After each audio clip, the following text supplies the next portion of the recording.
opouštíme Camiguin a vyrážíme směr Bohol.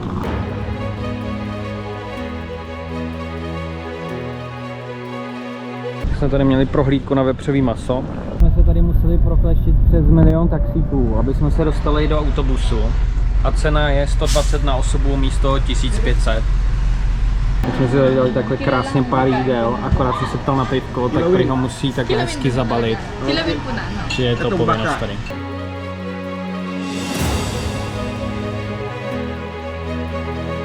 Tak jsme se přišli kouknout tady na takové čokoládové bonbonky. Vypadá to jak bomboniéra. Tady je hodně pěkná fronta na čekání na nápis.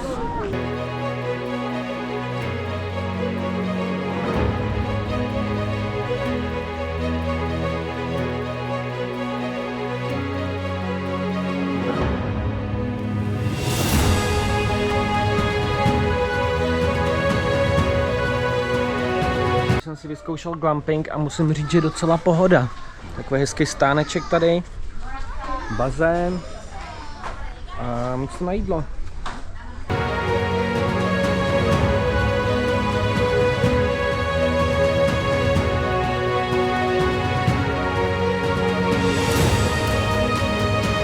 Na návštěvě nejmenších opiček na světě.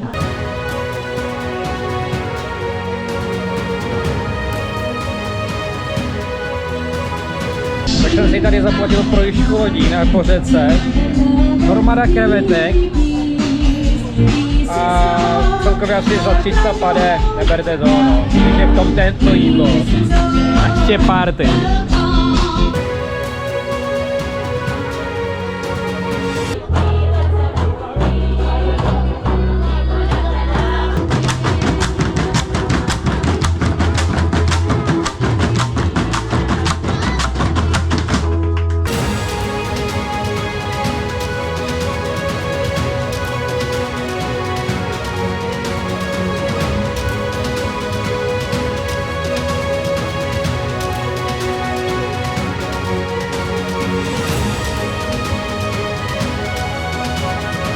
A občas se tu tak stane, že přijde brutální chcanec a člověk musí zastavit někde pod střechou, aby nezmoknul úplně na kost.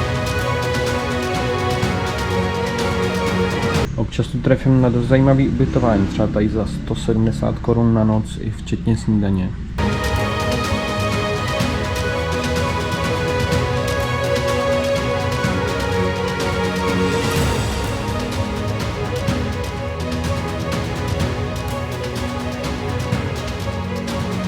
Tak tohle je úplně super, tady v pokličkách si člověk vybere, co chce a pak dostane takovou krásnou nálož jídla.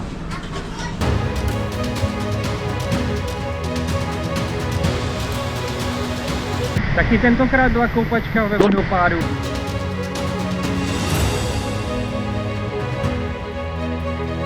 A tady z boxíku si člověk vybírá takhle hezky maso nebo co chce. Dal jsem si hezky pařádky, jdu je vyzkoušet. Připravuju se na odjezd do Cebu z Boholu a je to sranda. Nejdřív si člověk musí koupit tiket, pak musí dojít zaplatit 30 pesos za vstup do terminálu a pak se musí dojít ještě udělat si check-in. To všechno zabere asi tak 10 minut, místo toho, aby to bylo v jednom lístku. Když člověk vyjde z terminálu od někať, tak ho obklopí to asi 60 lidí, kteří mu nabízí taxi, odvoz, skútr a já nevím, co všechno možného kolem.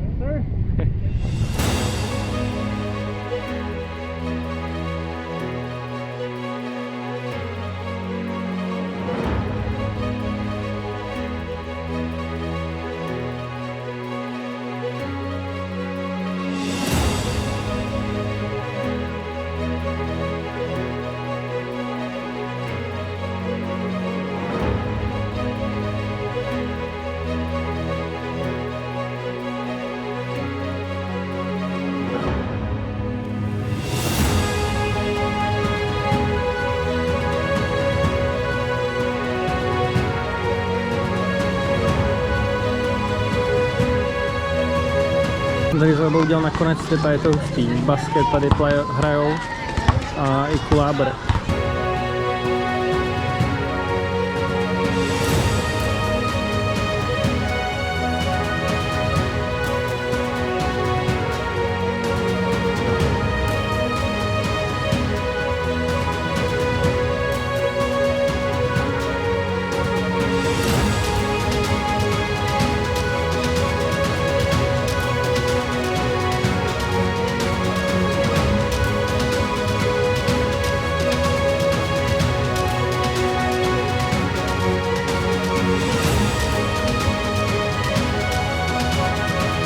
Dal jsem si tady místní specialitku, prasátko, a vypadá jak ze zabíjačky. Takže jsem opět v Decathlonu a jdu vyměnit tady moje sandály prasklý za nový, akorát mají hnědý, což teda trochu vadí, ale tak co. A beru je z důvodu, že jsem s nimi prochodil 15 nebo 16 států a fakt držej suprově. No a jsem mimochodem opět v Manile, ale je na chvilku, protože zase mezím pryč.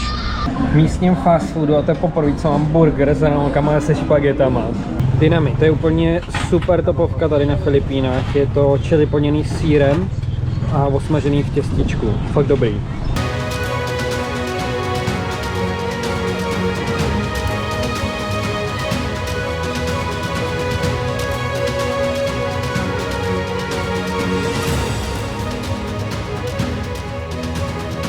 Akorát tohle je prostě jeden z problémů, na který člověk tady naráží často. Že ty odpadky jsou opravdu všude.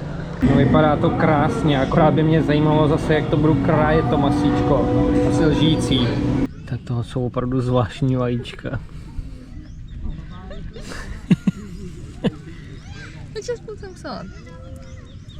Tak je to no, takový embryo. Konečně bude koupačka ve vodopádu. Jdu ochutnat další krásnou potvůrku, nejdřív ji takhle trochu vykoupeme a po krabíkovi ještě krásně tofu tady. Dneska úspěšný den, krásně jsem ostřihaný, povedlo se to.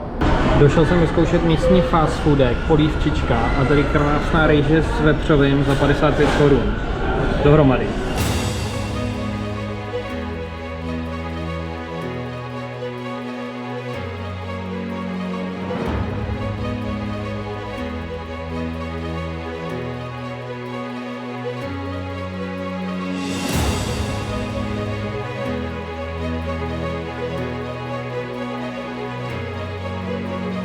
Tak jsme si objednali tady čínský knedlíčky a fronta je tu asi na 6 hodin, ale naštěstí mám avokádovou zmrzku.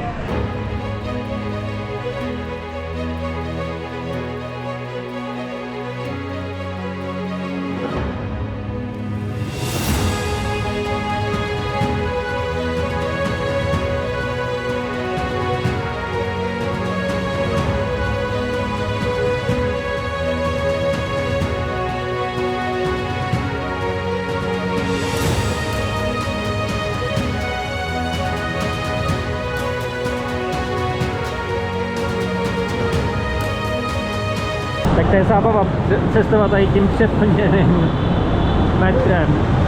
Tímto se loučím s Filipínama, bylo to tu úplně boží a ještě se sem na chvíli vrátím, ale teďka už směr Tchaj-wan.